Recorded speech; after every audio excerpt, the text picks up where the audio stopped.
hijrah yang seutuhnya. Jadi kalau ibaratkan sebagai puzzle, puzzle itu gambar yang dipotong-potong. Dia kalau tidak utuh ada sesuatu yang hilang.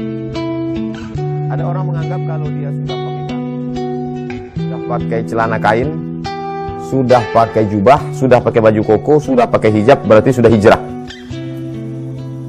Ibarat puzzle itu baru satu kepingan. Jadi hijrah itu mesti utuh secara total. Bahasa Islamnya ya ayyuhalladzina amanu dukhulu, bahasa Al-Qur'annya ya ayyuhalladzina amanu, hai orang beriman, udkhulu, masuklah kamu fi silmi. Dalam ajaran Islam itu kafah, secara total 100%, tidak potongan, bukan kepingan. Diawali dari telinga dulu. Kenapa telinga? Karena dalam Al-Qur'an dikatakan inna khalaqnal insana min nutfatin amsyajin. Kami jadikan manusia ini, mohon maaf, dari sperma yang bercampur dengan sel telur, faja'alnahu sami'an, mendengar. Apakah kita sudah hijrah dalam hal mendengar? Pertanyaan yang saya tidak ingin mendikte satu-satu. Kamu udah dengar apa enggak? Kita jawablah sendiri. Apa yang sudah kita dengar sebelum hijrah? Apakah ada berubah setelah hijrah? Kalau belum berubah, malam ini kita sedang merefresh, menyegarkan ingatan kita kembali. Berarti kita belum hijrah. Baru pakaian, baru casing saja. Pendengaran kita belum. Kalau masih menyimpan kaset-kaset, CD-CD, MP3, MP4, video, suara yang kita dengar selama ini, yang tidak mengingatkan kepada Allah Subhanahu wa taala, malah melalaikan. Yang tidak mengingatkan kepada Allah Subhanahu wa taala, malah isinya justru mengajak pada perbuatan dosa, hijrahlah. Karena sesungguhnya telinga juga akan ditanya. Inna sam'a, pendengaran, wal basar, penglihatan, wal fuad, hati dan pikiran. Kullu ulaika kana anhu mas'ula, semua akan disoal, semua akan ditanya, semua akan diminta tanggung jawab di hadapan Allah Subhanahu wa taala. Pintu setan masuk ke dalam hati melalui telinga. Alladzi waswisu, dia berbisik fi sudurin nas, di dalam hati manusia. Apa yang kita dengar, maka dia akan terngiang-ngiang, terbawa-bawa. Kita sedang bawa motor, kita sedang nyetir mobil, kita sedang, bahkan kita dalam sholat, kita pun akan terngiang apa yang kita dengar di luar sholat. Kita mau yang terngiang di telinga kita adalah sholatullah salamullah ala toha rasulillah, sholatullah salamullah ala yasin habibillah. Kita mau yang terngiang di telinga kita adalah sallallahu ala Muhammad sallallahu alaihi wasallam. Siapapun yang menyenangi musik, menyenangi irama, paham apa yang saya katakan, bahwa semua yang dia dengar akan menjadi igawan, akan menjadi kenangan. Walaupun kita tidak ingin mendengarnya, tapi suara itu datang berulang lagi ke telinga kita dan merasuk ke dalam hati kita. Maka hilangkan pendengaran-pendengaran yang tidak mengingatkan kepada Allah Subhanahu wa taala. Karena dia hanya menjadi pintu setan masuk ke dalam hati. Makanya dikatakan wa minan nasi may yashri lahwal hadis. Ada di antara manusia ini yang membeli. Membeli mana? Mengeluarkan hartanya untuk membeli cerita sia-sia. Imam Mujahid mengatakan makna cerita sia-sia di situ adalah musik. Musik yang tidak mengingatkan kepada Allah Subhanahu wa taala. Adapun suara musik berisi solawat, irama dakwah, mengajak pada solat, barakallahu lakum wa baraka alaikum wa jama'a bainakum fi khair, berisi doa, maka andai pun dia terngiang ketika kita mau tidur malam, di bawah sadar, dalam solat, terngiangnya dia di telinga kita, itu masih baik.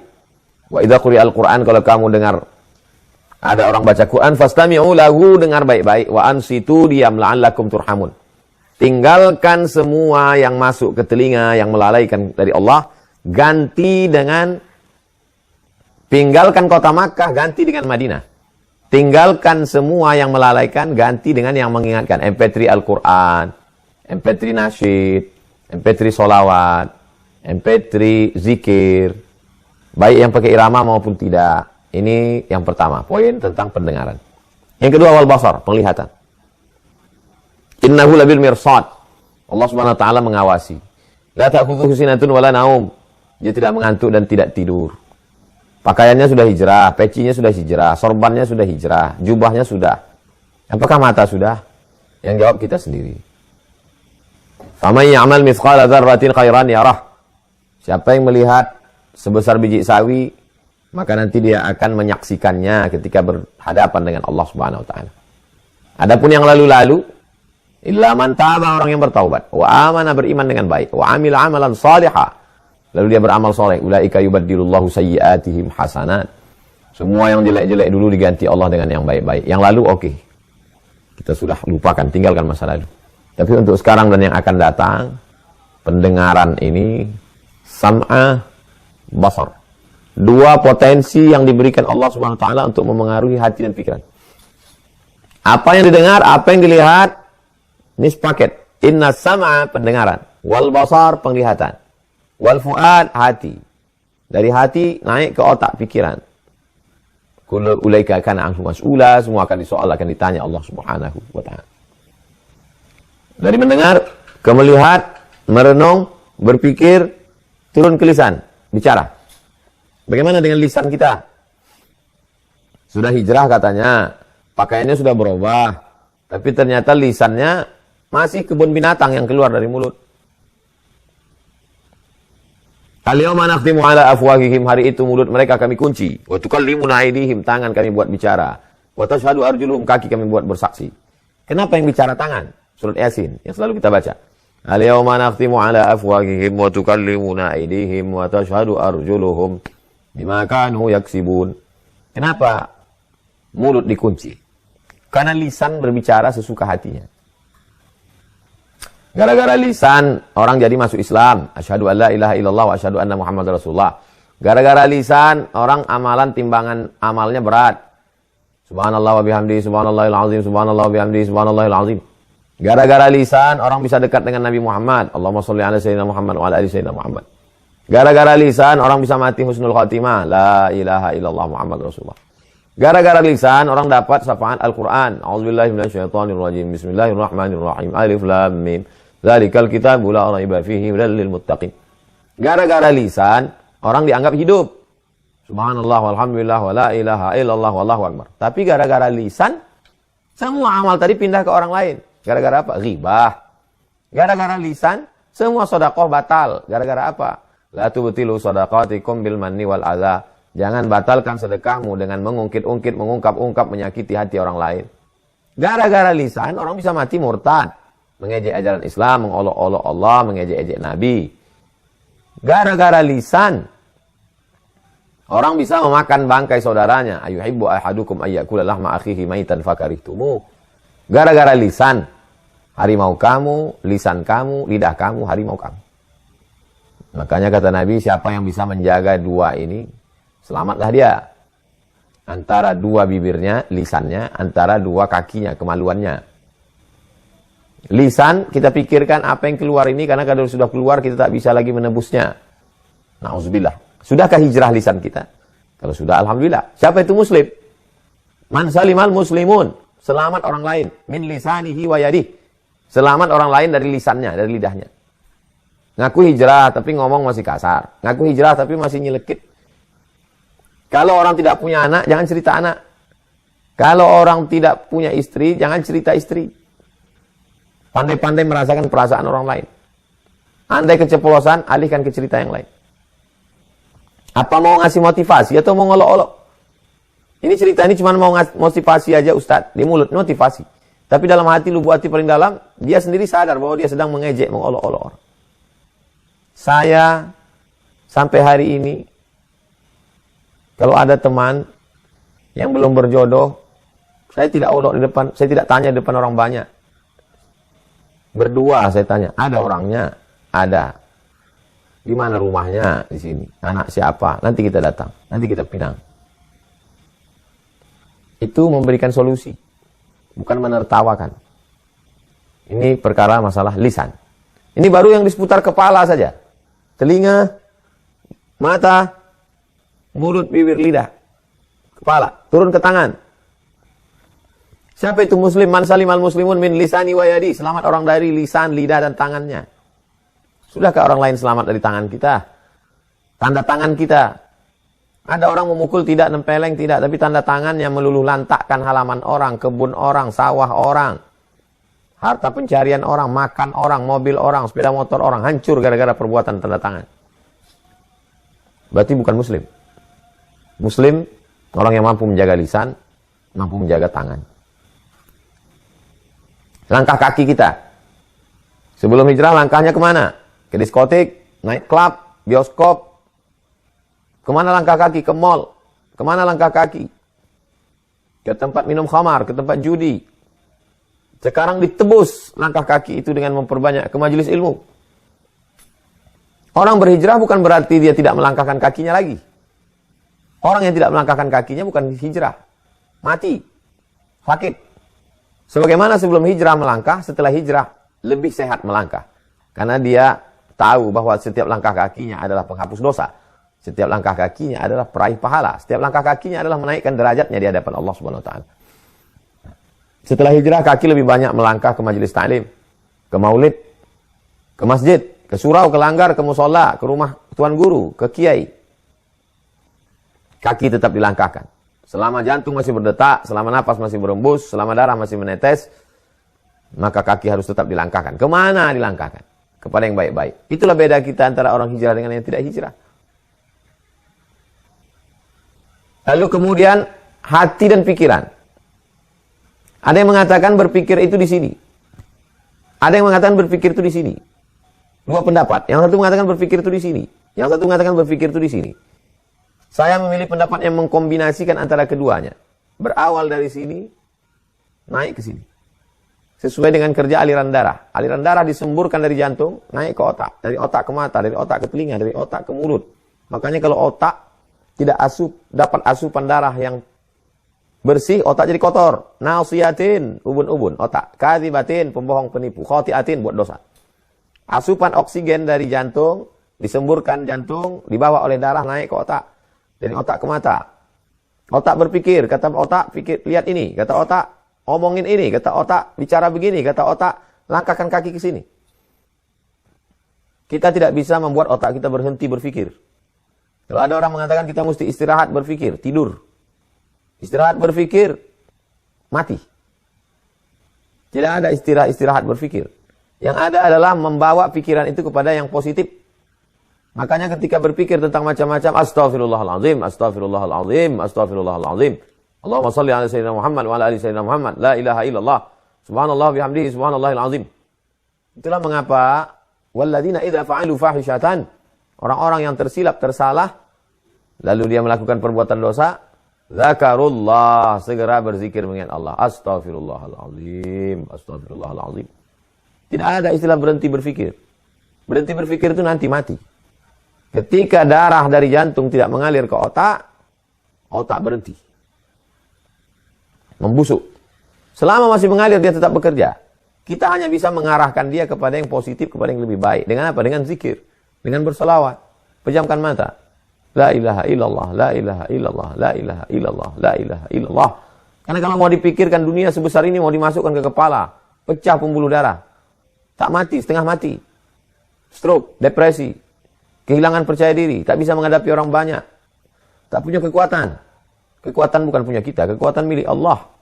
Allah menitipkannya ke kita, sama seperti tubuh milik Allah. Dia kasih ke kita, sama juga seperti harta, mobil, motor, rumah, duit, emas, perak, semua titipan Allah. Termasuk juga akal, ini titipan Allah. Sampai masanya dia ambil. Walladzina hum li furujihim hafizun, kemaluan. Ya Rasulullah SAW, apakah seorang laki-laki yang mendatangi istrinya, dia dapat pahala? Kata Nabi, ya. Kok bisa dapat pahala? Itu kan kebutuhan dia. Idza wada'ahu fi haramin alahu wizrun. Kalau diletakkannya di tempat yang haram, apakah dia dapat dosa? Ya. Kalau diletakkannya di tempat yang haram, dia dapat dosa. Maka ketika diletakkannya di tempat yang halal, dia dapat pahala, kata Nabi. Berpahala karena dia berniat punya anak soleh-solihah. Berpahala karena dia sudah menghindari zina. Berpahala karena dia sudah menyenangkan pasangannya. Idkhalus surur fi qulubil mu'minin, menyenangkan hati orang. Siapa orang yang paling dekat dengan kita? Pasangan hidup. Khairukum khairukum li ahlih. Orang yang paling baik di antara kamu, orang yang paling baik kepada pasangan hidupnya. Kita sudah bahas dari mulai otak, telinga, mata, tangan, kaki, jantung, hati, langkah kaki. Semua ini mesti dibawa kepada ibadah. Wa ma umiru illa liya'budullah. Tidaklah kami perintahkan mereka melainkan untuk beribadah. Wa ma khalaqtul jinna wal insa illa liya'budun. Tidaklah kuciptakan manusia dan jin dan manusia illa liya'budun, kecuali untuk beribadah. Bagaimana dengan ibadah kita? Ibadah harian, ibadah pekanan, ibadah bulanan, ibadah tahunan. Idul Fitri, Idul Adha, nisfu Sya'ban, Maulid Nabi, tahunan. Bagaimana dengan pekanan? Malam Jumat membaca surat Al-Kahfi, pekanan. berdoa, berzikir, banyak sholawat. Bagaimana dengan harian? Bagaimana dengan sholat sunat kita? Bagaimana dengan menjaga wudhu kita? Bagaimana dengan zikir kita? Ini adalah ibadah. Yang sebenarnya tugas kita di dunia ini untuk beribadah. Tapi karena Allah kasih dan sayang, kita boleh kerja, kita masuk kantor, kita jaga ruko, kita punya ternak, kita punya kebun, kita punya usaha. Tapi itu mesti bernilai ibadah. Bedakan antara ibadah dengan bernilai ibadah. Jangan hanya karena sibuk dengan yang ibadah, lalu meninggalkan yang bernilai ibadah. Jangan karena merasa sudah beribadah dengan melakukan perbuatan yang bernilai ibadah, lalu meninggalkan ibadah. Sibuk ngasih anak yatim, fakir miskin, duafa sampai nggak sholat. Sibuk sholat sampai nggak peduli kepada fakir miskin, anak yatim. Seimbang antara ibadah mahdah, pure ibadah, dengan ibadah ghairu mahdah, perbuatan-perbuatan yang biasa, semua orang melakukannya. Tapi dia bernilai ibadah. Bernilai ibadah kepada Allah Subhanahu wa Ta'ala. Bagaimana dengan pakaian? Apakah ibadah pakaian kita sudah islami? Biasanya memang orang yang hijrah, yang pertama dia perhatikan adalah pakaian. Ketika pakaian itu sudah islami, lalu menganggap dia sudah islami. Tutur kata sudah, ibadah sudah. Berikutnya adalah harta. Dulu harta itu begitu ringannya dipakai untuk kongko-kongko di tempat dosa maksiat. Sekarang, adakah ringan mengajak anak yatim fakir miskin untuk makan? Yang makanannya lebih murah daripada minuman waktu kongko-kongko. Minumannya khamar, makanannya sabu, ganja. Mahal-mahal semua. Sekarang untuk ngasih lontong sayur ke anak yatim fakir miskin, nasi uduk pun berhitung bukan main. Bagaimana harta? Ara'aita alladzi yukadzibu biddin? Tahukah kamu siapa itu pendusta-pendusta agama? Fadzalikal ladzi yad'ul yatim. Mereka lah orang yang menyia-nyiakan anak yatim, wala yahuddu 'ala ta'amil miskin. Dulu begitu enaknya saja sebelum hijrah, ganti baju, ganti celana, ganti sepatu, ganti jaket. Sekarang sudahkah kita pakai duit kita itu untuk mengganti baju sekolah anak yatim yang sobek, dijahit, setiap dijahit sobek lagi. Kenapa? Lapuk, tidak melekat lagi. Tidak melekat lagi benang itu di kain. Dulu begitu enaknya saja menggunakan uang harta untuk ganti-ganti kendaraan, ganti ini segala macam. Sekarang, sudahkah kita ganti rumah fakir miskin layak huni, rehab rumah, program duduk ngajak teman nongkrong sampai jam 2 malam? Sudahkah kita mengimbangi yang masa lalu yang sama dengan mengajak panti jompo makan enak? Sudah kita ikut masuk program membahagiakan anak yatim 1 hari? Sedekah akbar? Ini pertanyaan-pertanyaan yang kita pakaikan ke hati dan pikiran kita supaya kita berpikir. Kita bertobat, berhijrah itu berawal dari berpikir, ingin menemukan titik balik. Saya ini sedang di mana, mau kemana, di sini berapa lama, apa yang akan saya bawa, nanti saya akan mati menghadap Allah SWT, semuanya akan tinggal. Jadi, tentang masalah harta, ini amat sangat urgen. Harta tidak selamanya dalam bentuk emas. Rumah itu harta, duit itu harta, pakaian itu harta. Semua yang membuat hati kita berpaling, maka disebut harta itu dalam bahasa Arab mal. Artinya miring, condong, hati kita berpaling dari Allah SWT kepada mereka, maka disebut dengan harta. Yang terakhir, keluarga. Istrinya sudah pakai hijab, suaminya sudah pakai baju koko, sudah ke masjid, Istri sudah pakai hijab, sudah ngaji, suami sudah pakai baju koko, pakai sarung ke masjid dekat dengan habaib ulama. Anak, alhamdulillah anaknya sudah pakai hijab, yang perempuan, yang laki-laki sudah sholat berjamaah. Menantu, alhamdulillah menantu juga sudah, cucu. Alhamdulillah anak, bapak, ibu, cucu, menantu sudah semua, adik, kakak, ponakan. Wa anzir ashiratakal aqrabin. Berikanlah peringatan kepada keluarga kerabat dekatmu. Yang diajak Nabi pertama kali, kerabat dekat, diantaranya Abu Lahab. Saudara bapaknya, saudara kandung, anak dari kakeknya. Tapi kemudian dia menolak dakwah Rasulullah SAW. Maka kata Allah, tabbat yada abi lahabin wa tabb, ma aghna anhu maluhu wa ma kasab.